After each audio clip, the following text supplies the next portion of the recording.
Sunny day, Southwest London. Britain's got bars. I go by the name of Mr Barz. Hoodtapes.co.uk, the UK's #1 mixtape site. And we got the man of the moment, Kyze SN1, out here with us on this beautiful day. What's really good, my brother? Everything, man. Everything, man. Everything's good right now. I can say it from my own personal experience of being a music man and a music lover. Man's missed you out here, bruv. Like, no homo. Missed you out here. Like, missed your music. You get me? What you bring to the game, for me, yeah, it was missing out of the game. And when you come back, I realised what the game's been missing. Yeah. So, in your absence, obviously you spent 5 years away. And, you know what I mean? It must have been a hard time for you. You know what I mean? Because you as a man that's full of life, your movement, SN1, was on big things just as you went away. And it must have felt like, I don't know, like your world's been flipped upside down. I think for a long time it felt like that. But now that I'm out doing what I love, I think it all makes sense. It all makes sense. Like, I'm a great believer, good or bad, everything happens for a reason. You know what I mean? No matter what situations we face in life, everything happens for a reason. So, obviously, your first year or two behind the door, I don't know. If it was me, I wouldn't really be thinking about writing lyrics and all that. I'd be just adjusting to a new lifestyle that I never saw coming, kind of thing. You know what I mean? And reflecting on a lot of things. You know what I mean? And, you know, you missed a lot of birthdays, a lot of Christmases, and family time, and things that are really important that on a day-to-day basis we may take for granted. Yeah. Well, all of that, everything you just said. Yeah. So, you know, everything you just said, man, is exactly what it is, man. So was there points in time when you thought to yourself, oh, I'm not on this music thing no more, it's long? All the time.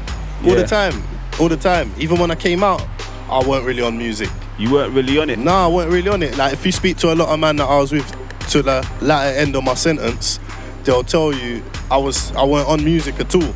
I just wanted to come out and just do normal things, you understand? And sorry, 1 second. Shout you back in 1 minute, yeah? Busy guy out here, you get me? Sorry. Nah, he wants to do normal things. That's a normal thing answering your phone, you get me? Like, at the end of the day. I just wanted to do normal things, man. You know, like, I love life, I love people, do you understand? So I just wanted to come out, I don't know, like, get a job and, you know, just save up until I was off license and, you know, maybe travel or something like that. Yeah. And I come home and something was missing. Like, who I was when I came home was a different person to when I left. So when you left. And I realised that I was happy, but I was missing something. I was happy to be home, and what I was missing was music.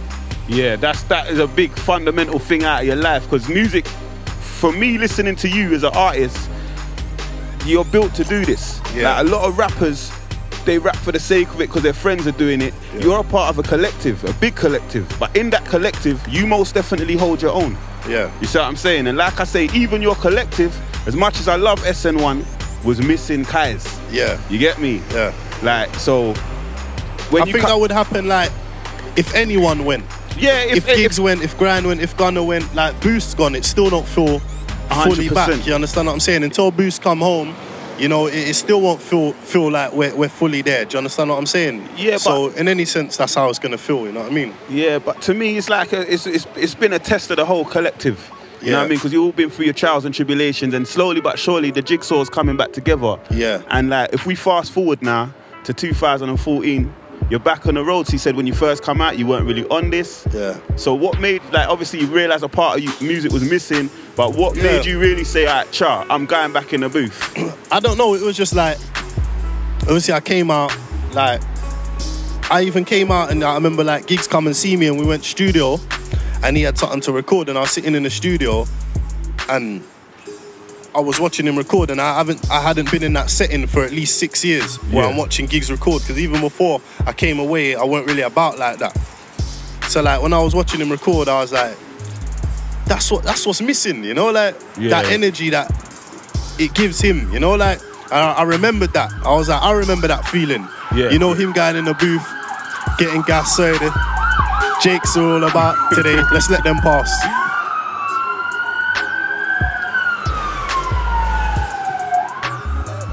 Don't want to be at the back of one of them, boy. Whoever they're going for, I feel sorry for them. They look serious. Yeah, forget that anyway. Yeah, so yeah, like obviously seeing him back in the booth, it kind of sparked something.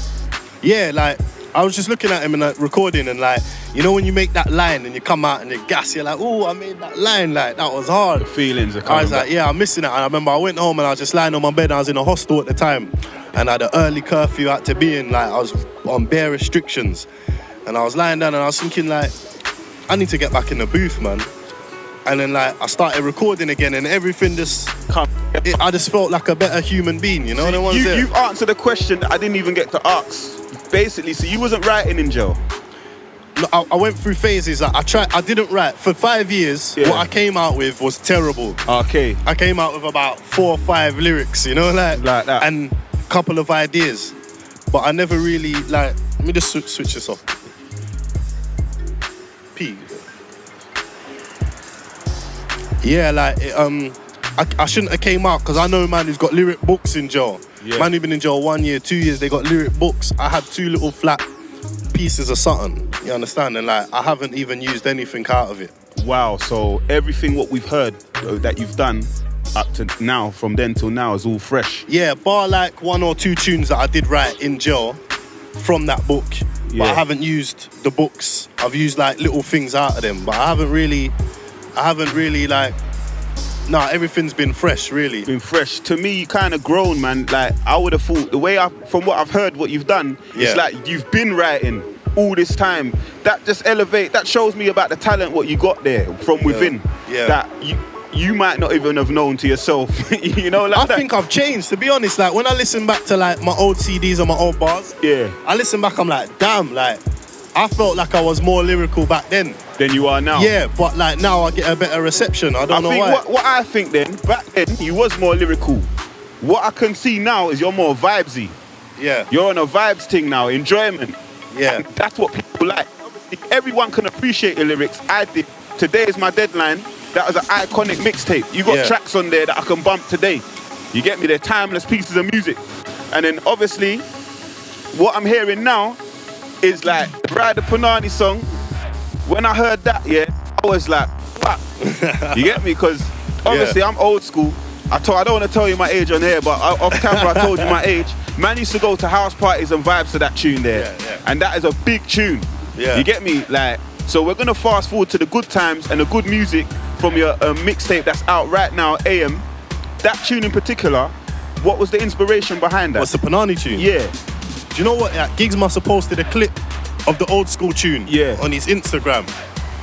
And like, I think we was talking on the phone, I was like, rah, that tune there's banging, you know the ones there? Like, remember that tune, was vibes in off of it. I can't remember the exact conversation how it went, but I remember he was like, we should do that, or something like that. And then like, I think something happened and he knew the guy who made the beat, or I can't even remember exactly how it panned out. But like, we just end up going from there, you know, like he had the idea. It was really Giggs' idea, to be honest. Do you understand? Like, we was both talking about it, and we was like, we had that light bulb moment at the same time. Yeah, and we was like, yo, we should do that. You understand what I'm saying? He was like, yeah, man. And to be honest with you, the vibe of the tune, that's what the vibe you got just from hearing it is the vibe that you've seen. It's had 200 and odd thousand views. Yeah. It had like 17,000 views on its first day when it come out. And like I was privileged to play that, like courtesy of management and Hood Tapes. You get me? I got that tune to play on my show, and the reception was crazy. You get me? I don't know if you saw on Instagram, the very next day, I was watching a video in my yard with my missus and my kids. And my kids started humming a tune. And I pull it up on Insta.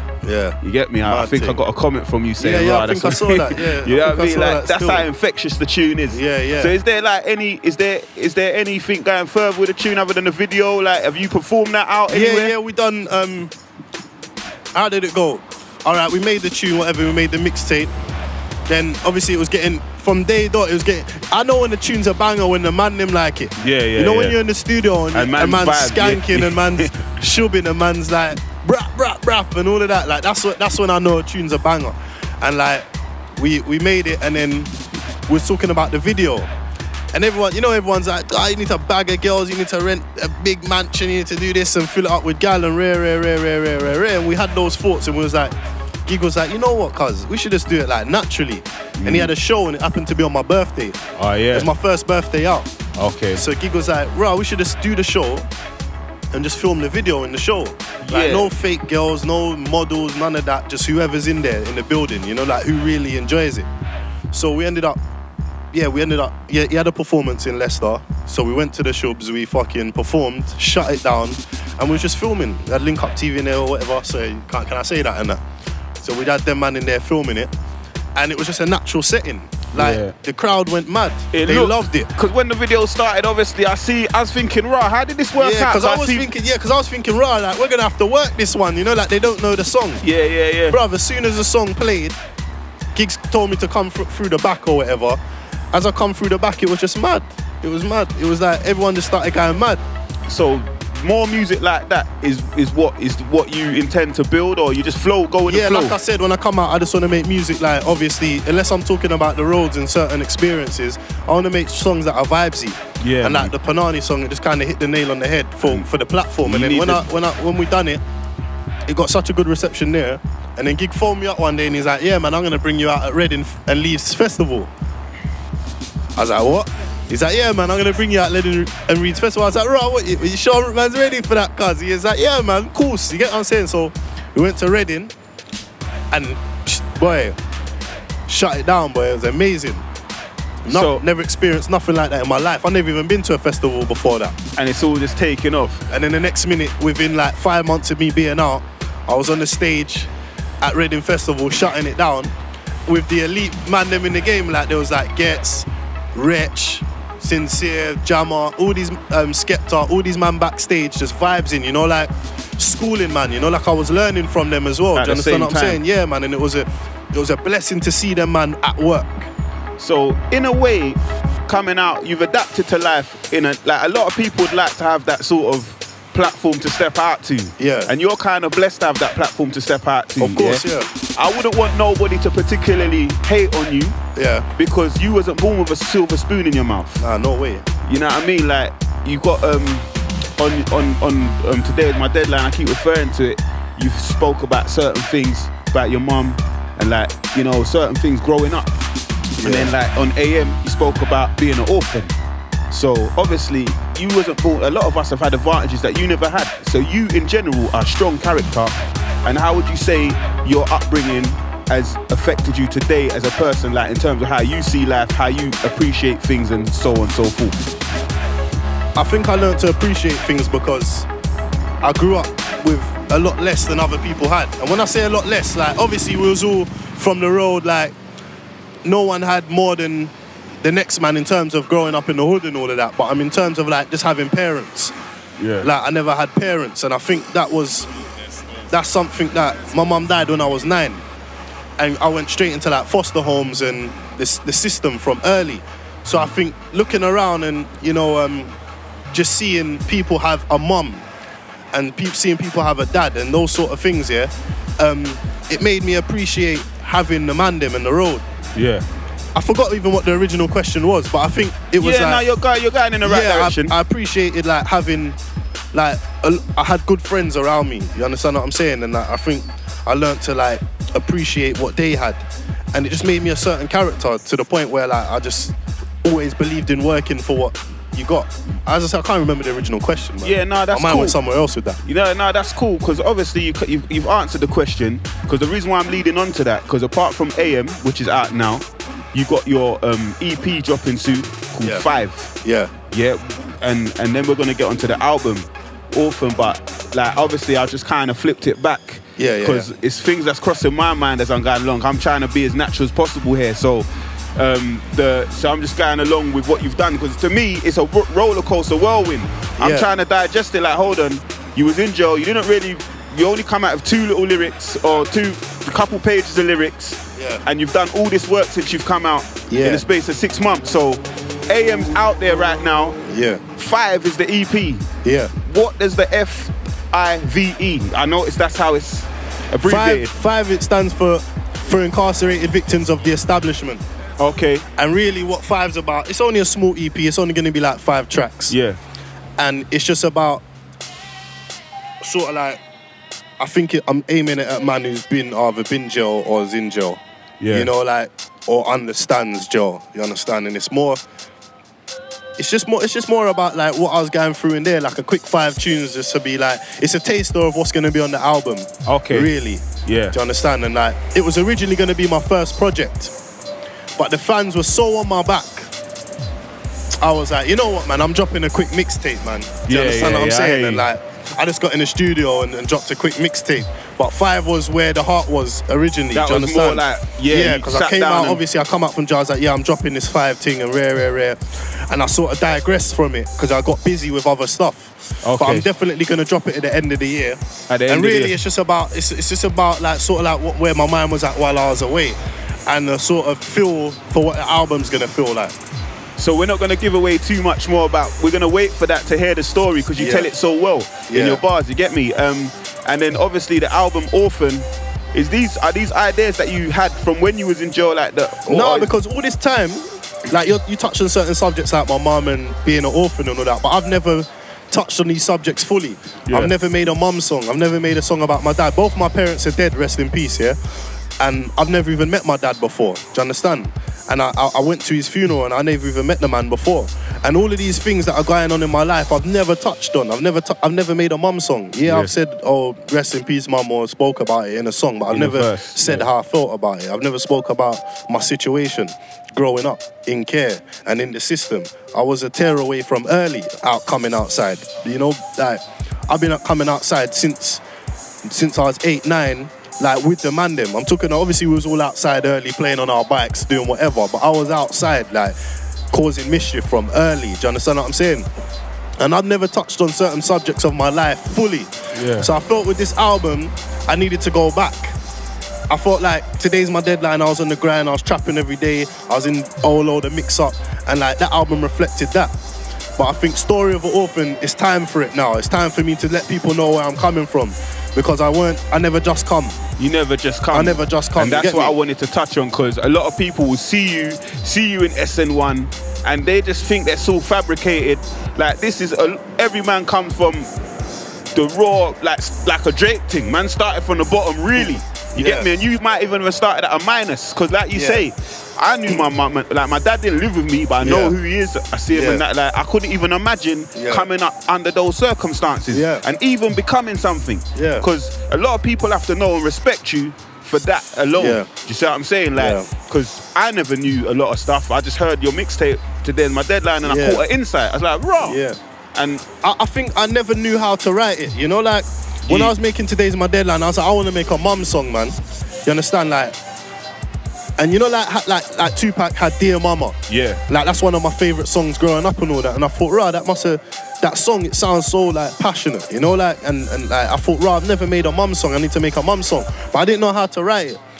Making my mixtape, I didn't know how to write it. It's only now I thought to myself, I think I know how I'm going to explain this. You know, I think I know how to touch on my life, where before I knew how to touch on the road life, but the emotional side of things and like the effects of growing up as an orphan, the effects of growing up from city to city. We live in a fucked up place where it's like, you know, it's a divide, you know, like he's from this end, he's from this end. I grew up in foster homes all over the place. Yeah. All over the place. My brethren there behind the camera can tell you, he come and check me in every corner of London. Do you understand what I'm saying? As I was growing up in different foster homes. Do you understand what I'm saying?